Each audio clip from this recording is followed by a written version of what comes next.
And back here in Africa, the leader of a military unit that arrested Guinea's president, Alpha Conde, has announced that government officials have been barred from leaving the country until further notice.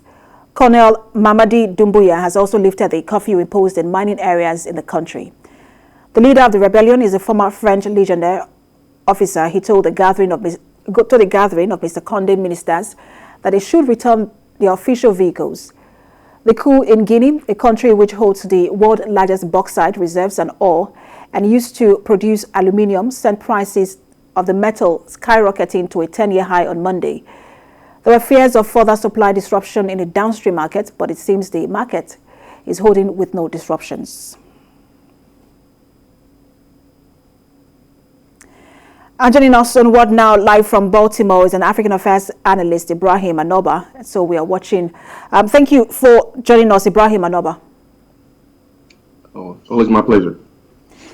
So we are watching developments now in Guinea. Let's start with the concerns over the disruption in prices of bauxite and what this portends. When you look at that situation, what does this portend for Guinea?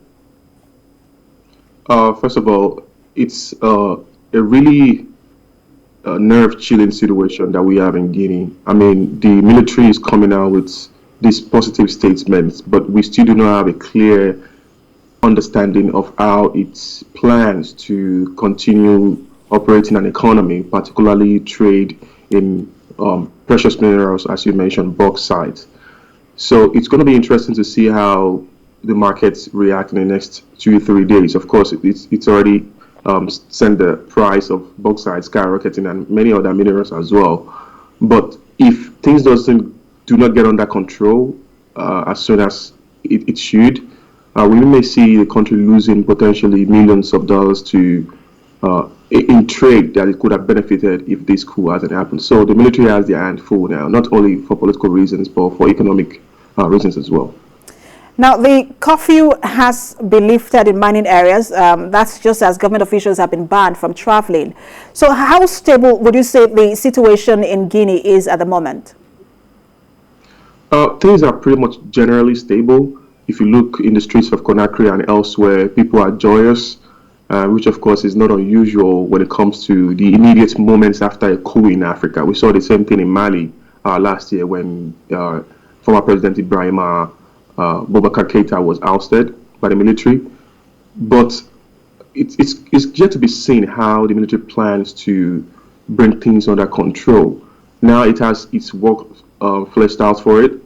It's going to have a challenge in bringing ECOWAS and the African Union to understanding the reason why the coup has to be justified. And if at all ECOWAS and African Union, we want to listen to that, because ECOWAS, for instance, has a standing rule that they will not tolerate any military coup that will prevent a democratic process. So not only do they have to contend with that problem in immediate West Africa and Africa generally, but also the military leaders have to meet expectations which were not satisfied during the time of Conde, particularly the later period of Conde's rule.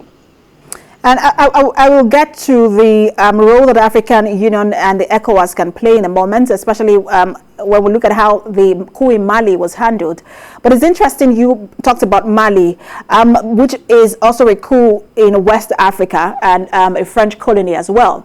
Now, in Africa, I mean, coups are endemic in Africa. I mean, over 200 coups in Africa. We've seen over 200 coups in Africa. But let's look at the fact that it used to be from one military regime to another. Now we're seeing coups from a military regime, taking over power from a civilian government. Now, do you think that perhaps the military might be too close to power in Africa? You see, this brings a fundamental question into the books of political scientists and international affairs analysts generally. I mean, there has been this idea that the military belongs in the barracks. But when you see the African political space, a typical African country will have the military so close to the executive because in many cases, the executive are corrupt. They will be afraid of people mounting revolutions or mounting some kind of uprising that will topple a democratically elected government. So in many of these cases, they will bring the military general into their closet For example, Conde specifically head-hunted the general or the Colonel Doumbouya. Doumbouya used to be a French legionnaire. He specifically personally head-hunted him and brought him so close to guard his own presidential red beret. So you see, the military is pretty much close to the executive, and these people live with the executive every day, and they see the corruption going on. They go back home to their people and see the cry of the public.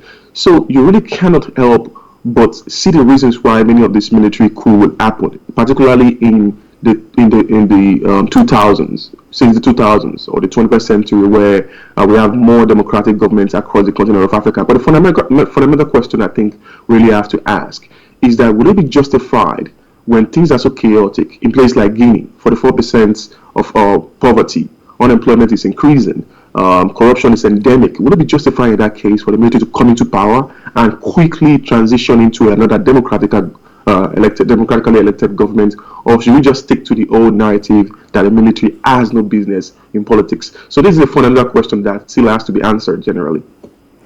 And what kind of message does this send to just military formations across Africa, the African continent, especially the West Africa, because we see that most of this now is happening in West Africa? And what sort of message do you think this sends? Because we know that somehow, because of history, that the military tends to have an appetite for coups. And what sort of message does this send to military formations across Africa?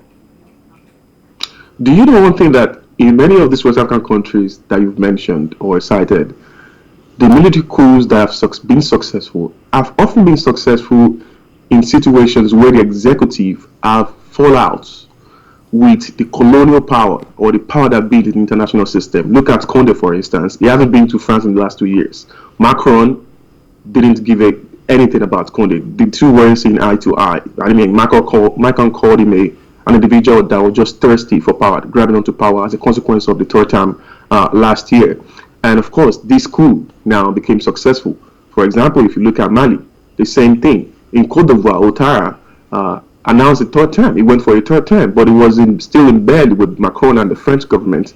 And the military didn't take power in Cote d'Ivoire. So why is it the case that this often happens in countries where the executives have fell out with the colonial power? So that's another question. But I think the general signal across West Africa would be that of enforcing empowering the appetite of the military, because now you see a lot of West African countries, including some English-speaking West African countries, have volatile political situations where the people are clamoring for change, and the military, no matter how close they are to the executive, are seeing these demands on the street. Now there's going to be a massive restructuring across West Africa. We're going to see president firing their military general or reshuffling the military hierarchy just so to avoid what happened in Guinea. And it's going to be so interesting, starting with the ECOWAS emergency meeting that's coming up, I think Thursday, to see how presidents like those of Nigeria or Ghana or elsewhere react to the development in Guinea.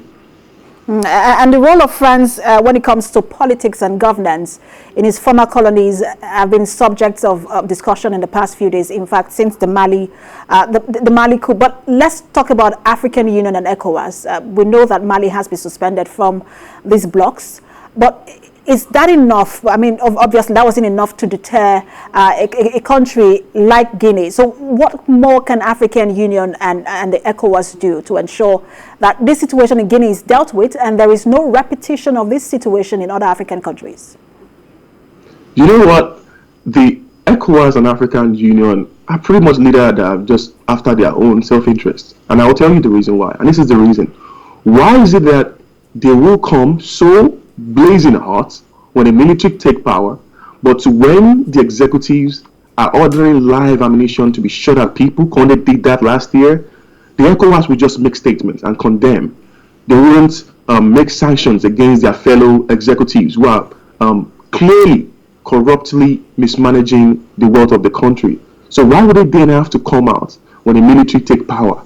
It means there is a question of double standards here, and the ECOWAS whole approach to responsible governance doesn't have to start with military coup. It has to start with the proper implementation of the process of democracy, inclusive of proper management of the finances of the country, making sure whomever among their member states that is violating human rights, they come really hard on those executives and jointly condemn them, so that you can avoid situations of military taking over power in Mali, in Guinea, and possibly in elsewhere in the next coming 1 or 2 years, because you cannot avoid this kind of situation if the people are still impoverished, if unemployment is so high, and government is blatantly violating human rights. It's an invitation to military coup.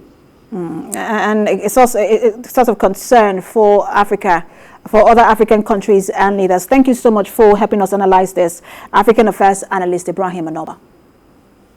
Always.